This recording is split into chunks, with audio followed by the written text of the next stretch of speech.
mugende mwewandise kati bananga tabere mu register yo tagenda kubeera nga alonda atabere mu register yo tagenda kubeera nga alonda nenga lwaki yangu wakoma mukyayina omukisa yamulindanga muntu yo oba nakakonge olondera sobola okubeera nga olonda olunaku olwaleero lwe batandise era abawandiika batuuse dda mama waliwo kyogamba bagambye genda kati okerekereko osobola okujja ofumbira omwana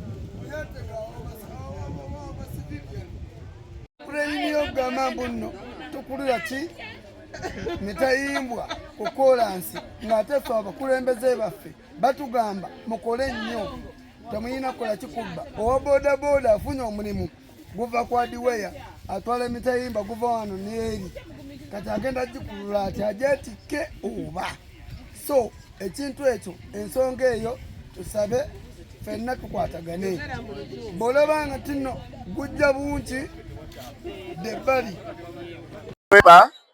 amanya gaenze muwanga lutaya assistant RDC wa Kiso district kuba mukama wanga RDC wa Kiso bamita Justin Mbabazi olwaleero exercise abo okuwandiisa enkalala z'abalonzi abagenda okulonda obukiiko bw'erosi wano kutandisa olunaku lwaleero olw'Emmande wonna mu Uganda yonna n'ebyalo 720 mu Wakiso district butandise wonna okuwandiisa abantu mu miruka 149 mu constituency 8 kutandisa olunaku lwaleero obamu bajjumbidde walala abantu bangi nza tujja kusaba akakiiko k'ebyokulonda kongezeeyo okuwandiisa kuno enkalala z'abalonzi abagenda okulonda obukiiko bw'erosi naye ekyokubiri kisinza otwenyamiza abamu baagala okweyambisa omukisa guno okuteekamu twagala kulabula nga woofiisi y'ebyokwenda eya Wakiso district tewaba omukozi mu kakiiko k'ebyokulonda bonna abali ku mulimu guno okuwandiika ebyenkalala anaateekamu ebibye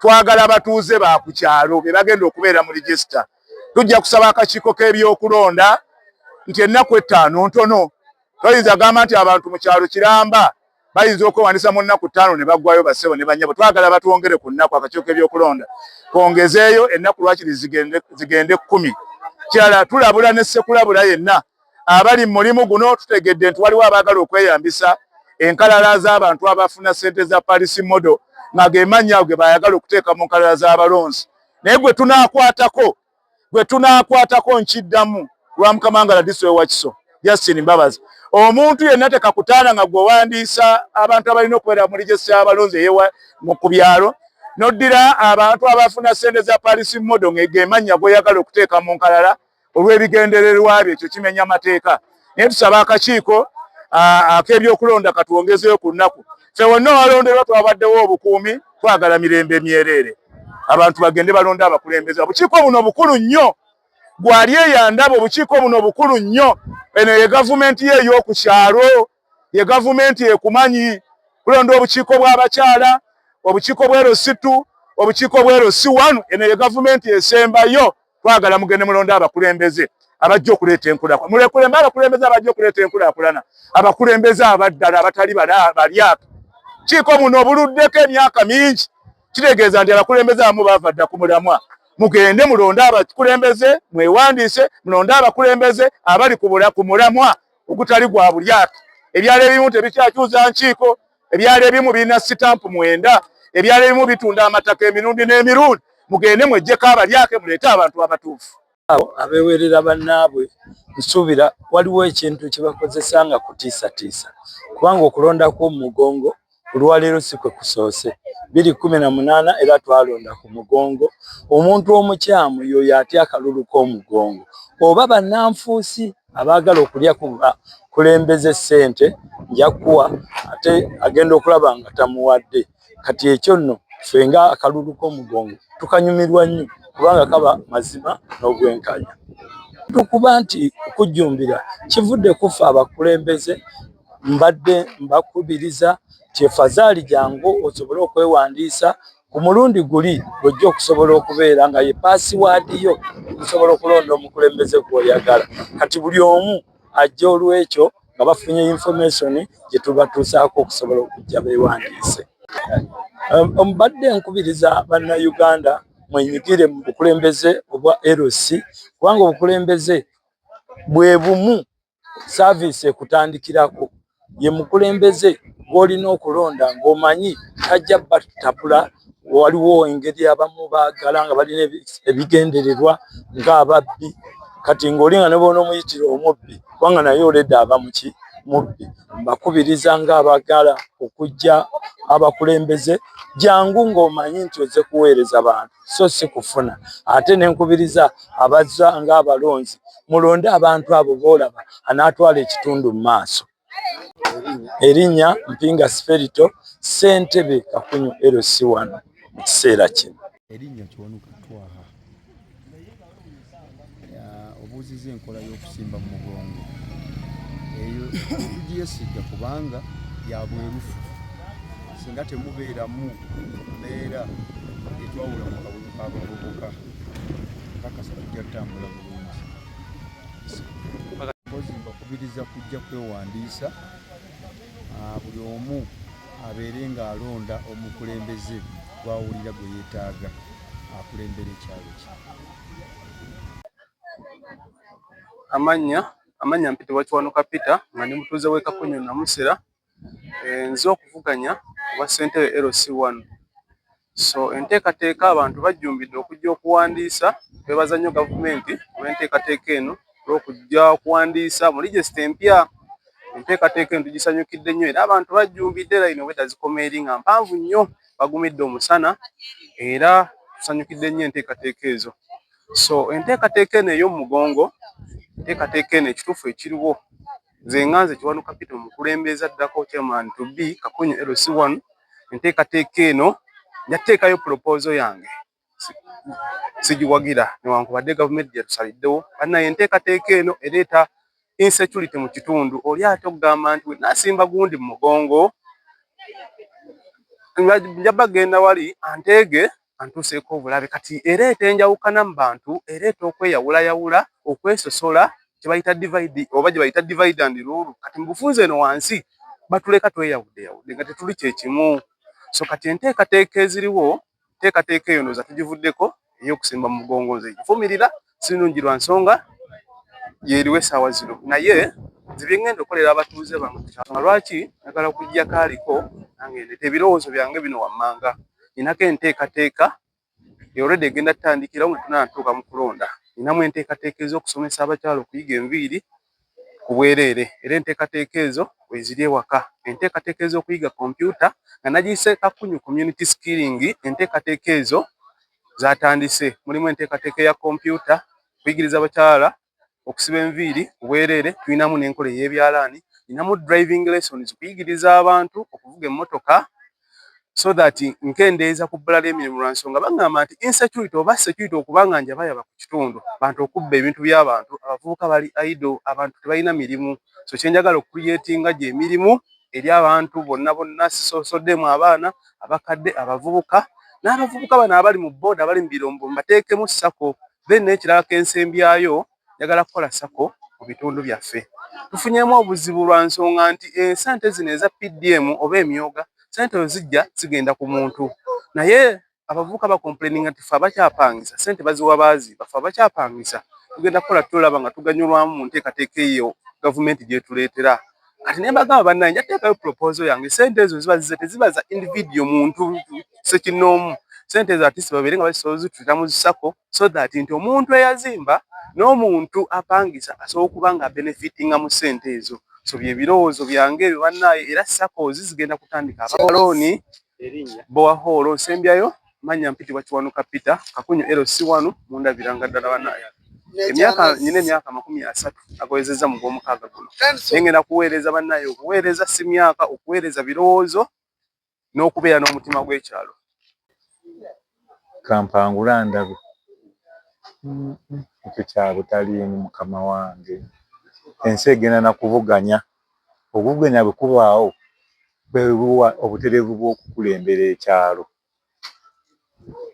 Kati okugeza waliwo bezinyinza okuba nga sinnatuukiriza. Naye kati oli munnange bw'ajja n'akikoonako waddala olaba kigwanidde oba tekigwanidde, naawe oweewozaako eri abatuuze. Nabagamba nedda ekyo kinnemye oba kiganye lwa nsonga eno n'eno n'eno n'eno. Wakati omuntu waba nga takiriimu tamanya buzito bwakyo. Lwaki kiganye oba tekiriiwo? Kubanga tosobola kumala abantu okuwa saaviisi y'abantu n'omalayo. Tekisoboka. Nate ne waba nga tokiriimu tomanya kizito waki. Oba kati gezanga ofiisi nga weeziri oba oli alwanaganye ne munne najja mukifo kyo batabaganya bali babiri balwanaganye oba bayombaganye ate nomala basaba 5,000 oba 1,000 basobola bakansolinga ne bekansolinga ne badda mu mbeera. Nagamba nti olwokuba ali wano bwati ne bwati ne bwati ate sokolete 5,000 oba 1,000 tuyite olukiiko lwonna lumale okubeerawo. Kati nga mwenna mulina kwesigama ku 1,000 gwo gw'osabye munno. Oluusi bawanaganye lwakuba nti awaka teyafunye kyakulya, omusajja ssente zibuze, maama ayagala okuteekawo embeera fees zibuze, ate gwe nosooka obajjako 1,000 gumu oba 2. Kiba kya bwenkanya. Bwe bajja gye ndi balwanaganye. Nzimala ensonga nzimala. Oba mba siriiwo nga neetoolodde nga ngamba vice oba sekuritale wange mamale ensonga z'abantu bange abo. Ono tannonze kandabe wempangula eyinaawe eyinza otwala ekitundu ekyo kiba kizza buzza mabega bantu. Kiba kizza buzza bantu mabega. Oba atakulonze akalulu kaggwa ng'ate ekyo kibikkako ng'ate otambuza obulamu omuweereza. Kubanga ayinza okuba nga ayagala ekipapula agenda kwewola mu bbanka ate ng'okomyawo ekyemabega oba omukotogera. Oba ayinza okuba ayagala agenda kwewola piki mu zino kampuni ezo eza piki ezo.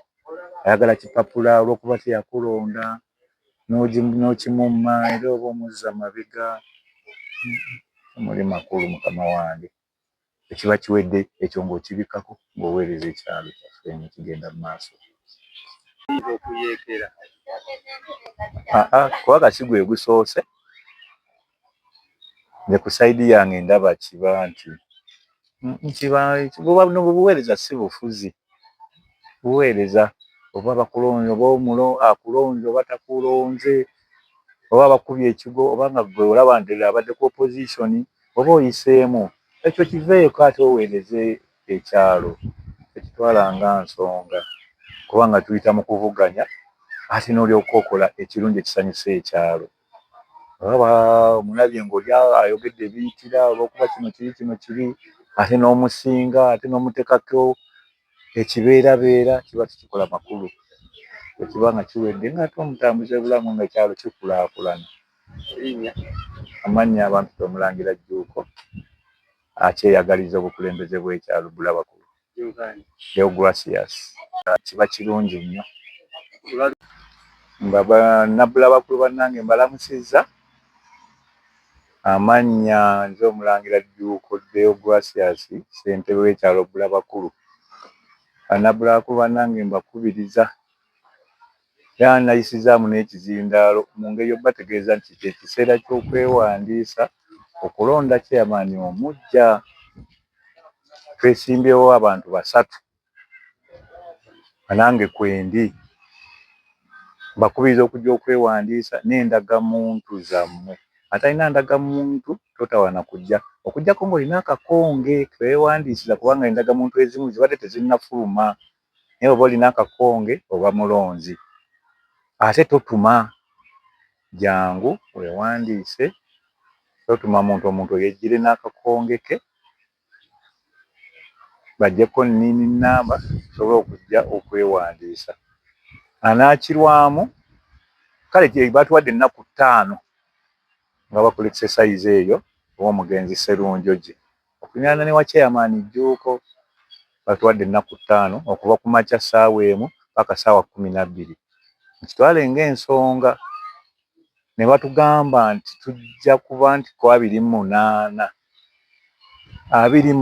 abalonzi oba abaana bewandiisiza mu register batuuka essaawa emu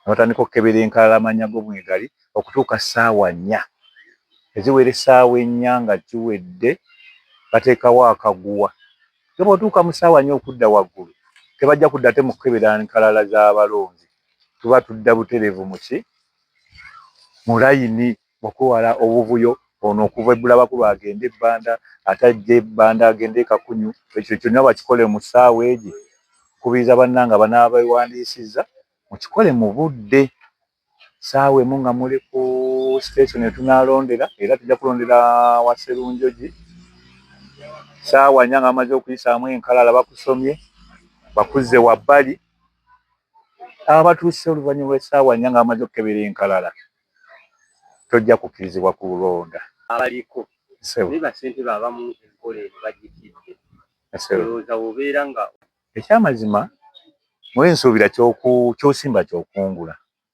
nze sitiddeemu n'akatono yadde kubanga kinziza empeerereza ekyalo kyange nga nkyagala era n'okusinziira ku bantu abali ku kitundu gye nvudde waffe bamumanyi neki kye mbakolera neki kye nze mbakolera nze sirina kutya kwonna okuvuganya kuno ate ndi musanyufu nnyo okuba nti gavumenti yatuwadde ekyokuba nti tusimba mugongo kikuwa obuvumu bw'ekintu ekyo bw'ensonga eyo okuba nti kyokolera banno kyerufu bambagamba enkola y'omugongo ereeta obukyayi ereeta obukyayi naye nga kiba kirungi okugyamu obwesige kubanga kyobadde obaweereza kiba kyekituukanye ne kyebaagala ne bakyusaamu kale birimu kapuleeta kayinza okukuba bwe kaba mwekali naye nze muli nsuubira kiba kirungi ddala abakalino obadde obaweereza bulungi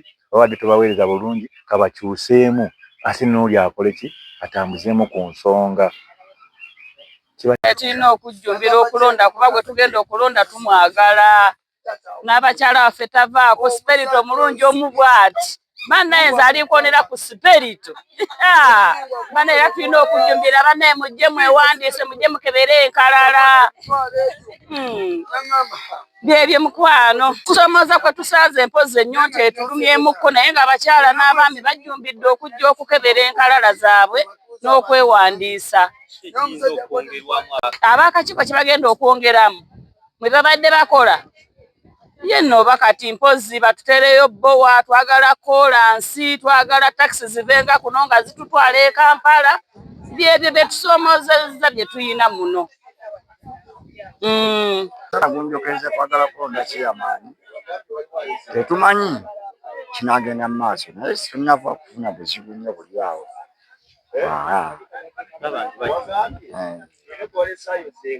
naye lwakuba awandiika wano yakoze obubi omusana gunjo kyani musajja mukadde naye nga twagala okulonda tulabe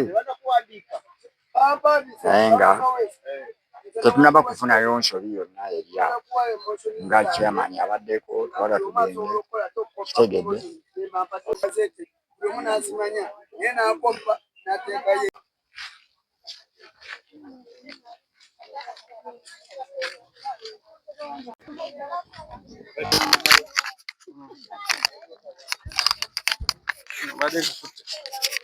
erinnya Kiwanuka Twaha obuuziza enkola y'okusimba mu mugongo eyo tugyesiga kubanga ya bwerufu singa temubeeramu mbeera etwawula mu kalulu k'abavubuka kakasa tujja tutambula bulungi mpozi mbakubiriza kujja kwewandiisa buli omu abeere ng'alonda omukulembeze gw'awulira gwe yeetaaga akulembera ekyalo kye.